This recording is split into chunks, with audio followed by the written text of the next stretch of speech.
صاحب نے سوال پوچھا، کہنے لگے میلاد کس کو منانا چاہیے؟ میں نے کہا اس بیٹی کو منانا چاہیے میلاد جو زندہ ہوتی تھی تو دفن کر دیا جاتا تھا، پر میرے رسول نے فرمایا اب جو بیٹی پالے گا نا میں اس کا بازو پکڑ کے جنت میں ساتھ لے کے جاؤں گا۔ میں نے کہا میلاد اس ماں کو منانا چاہیے جس کا بیٹا گلے میں رسی ڈال کے ماں کو منڈی میں بیچ آتا تھا۔ میرے مصطفیٰ کریم نے فرمایا جنت 7 آسمانوں کے اوپر سدرۃ المنتہا کے پاس تھی، پر میں نے وہاں سے کھینچ کے لا کے ماں کے قدموں کے نیچے رکھ دی ہے۔ میلاد اس باپ کو منانا چاہیے جس کی اولاد ڈنڈوں سے مارتی تھی، پر رسول کریم علیہ السلام نے فرمایا سن لو سن لو سن لو، اب جس کا ابا راضی ہوگا اسی کا اللہ راضی ہوگا۔ میں نے کہا میلاد اس غریب کو منانا چاہیے جو بھینس کی طرح بکری کی طرح منڈی میں بکتا تھا، پر مصطفیٰ نے کالے رنگ والے حبشی غلام کو سینے سے لگا کے کہا غریبوں کو چھوٹا نہ سمجھنا، میں اللہ کا رسول جب جنت میں جاؤں گا تو آگے بھی غریب ہوں گے، پیچھے بھی غریب ہوں گے، دائیں بھی غریب ہوں گے، بائیں بھی غریب ہوں گے۔ فرمایا امیر ویٹنگ لسٹ میں ہوں گے، 500 سال بعد جنت میں جائیں گے، غریبوں کے لیے جنت کے دروازے 500 سال پہلے ہی کھلوا دوں گا۔ اسے منانا چاہیے، میلاد منانا چاہیے۔ اور میں نے کہا مولوی سن، تجھے پوچھتا کوئی نہ، تیرا ذکر کوئی نہ کرتا، لیکن تو ممبر پہ بیٹھا ہے، تو محمد عربی کے نام کا کھا رہا ہے، تو علی کے نام کا کھا رہا ہے، تو عمر عثمان اور ابو بکر کے نام کا کھا رہا ہے، تو حسنین کا صدقہ کھا رہا ہے۔ تجھے نہ تیری کبھی کسی نے برادری پوچھی، نہ کبھی تیرا کسی نے ایڈریس پوچھا، نہ کبھی کسی نے تیری سند پوچھی۔ لوگ تیرے نعرے لگاتے ہیں، لوگ تیرے ہاتھ چومتے ہیں، پھر مان جا کہ تجھے صبح بھی میلاد منانا ہے، شام بھی میلاد منانا ہے، اور تجھے یہ کہنا چاہیے خس خس جنہ قدر نہیں میرا ایتے صاحب نو وڈیائیاں میں گلیاں دا روڑا کوڑا، ایتے محل چڑھایا سائیاں، تیرا کام تھا تیری آنکھیں بھیگی رہتی۔ اور اس بوڑھے کو بھی میلاد منانا چاہیے جس کے بارے میں میرے نبی پاک نے فرمایا سفید داڑھی والے کی جس نے عزت کی اس نے تو رب کی عزت کی،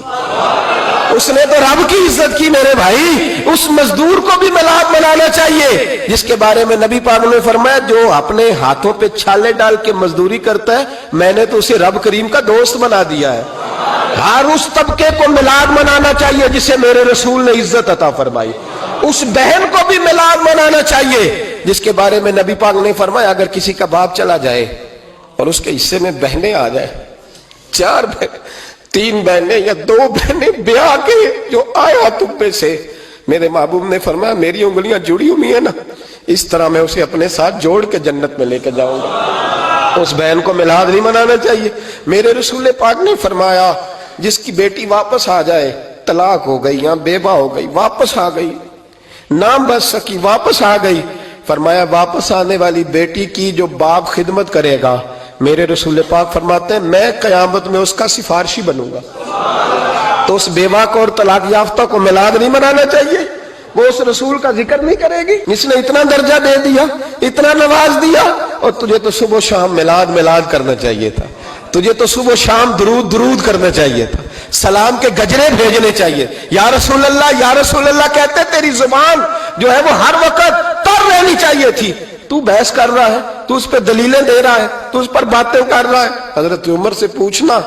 حضرت عمر سے، جناب اسامہ بن زید رضی اللہ تعالیٰ عنہ حضور کے غلام تھے، نبی پاک ان سے بڑا پیار کرتے تھے۔ ایک جنگ میں پیسے آئے تو حضرت عمر فاروق رضی اللہ تعالیٰ عنہ نے 25,000 دیا اپنے بیٹے کو، اور اسامہ بن زید کو 50,000 دینار دیے۔ بیٹا کہنے لگا ابا جی وہ تو چھوٹے ہیں میں بڑا ہوں، وہ حضور کے زمانے میں بچے تھے میں جہاد کرتا تھا، یہ آپ نے کیا کیا؟ تو حضرت عمر رو پڑے، کہنے لگے بیٹا یہ تیرے باپ کے سر پر جو عزت کے بال ہے یہ مصطفیٰ کے اگائے ہوئے ہیں۔ یہ نبی پاک، اسامہ سے نبی پاک کا پیار بڑا تھا، حضور کی محبت بڑی تھی۔ بیٹا اس کے ناک سے رینٹ نکلتی تھی تو رسول پاک اپنے ہاتھوں سے صاف کر دیتے تھے،